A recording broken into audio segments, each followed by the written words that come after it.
Professor J with literally kind of forbidden history.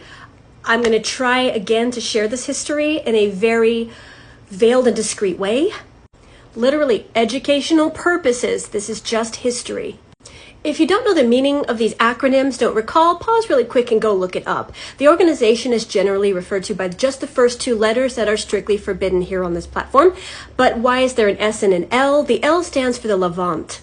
This is a map of the Levant. So next to Iraq would be Iran, Iraq, and then these countries right here.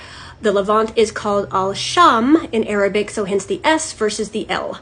The two most important things to understand related to this history are the Sunni-Shia split in Islam and the U.S. invasion of Iraq in 2003. You can Google what is behind the Sunni-Shia split, but really briefly, it's about disagreement about who were the right and proper leaders of Islam after the passing of Prophet Muhammad. But that's not what's important here. What's important is where they are. The vast majority of Shia Muslims or Shiite are in Iran. The vast majority of Muslims in Iran are Shia, and about 60% in Iraq. Why does this matter? The United States invades in 2003, and this guy is in charge, right? And his Ba'ath Party, they are Sunni. So it was minority rule in Iraq.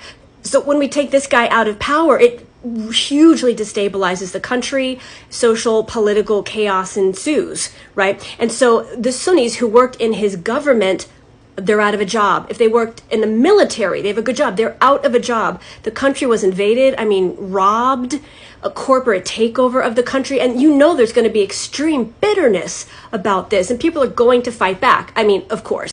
Also, those who are Sunni are like, oh no, now that, Hussein is out of power, the Shia are going to rise up and take over, and what's going to happen to us? Naturally, they're going to fight back. That's why the United States was there for years fighting. And of course, they're going to form a branch of an organization that starts with A and Q to fight back against the United States. And of course, they're going to be put in prison. But prisons with names like that, where there was torture and abuse, you can look it up. I won't say too much about it, for the sake of the platform. But, when you invade a country, when you humiliate and rob a country and create this kind of chaos and you torture people, that will radicalize them. This is where the acronym was formed, in these prisons. This is where they were radicalized. Now, the quick question is, what did they want?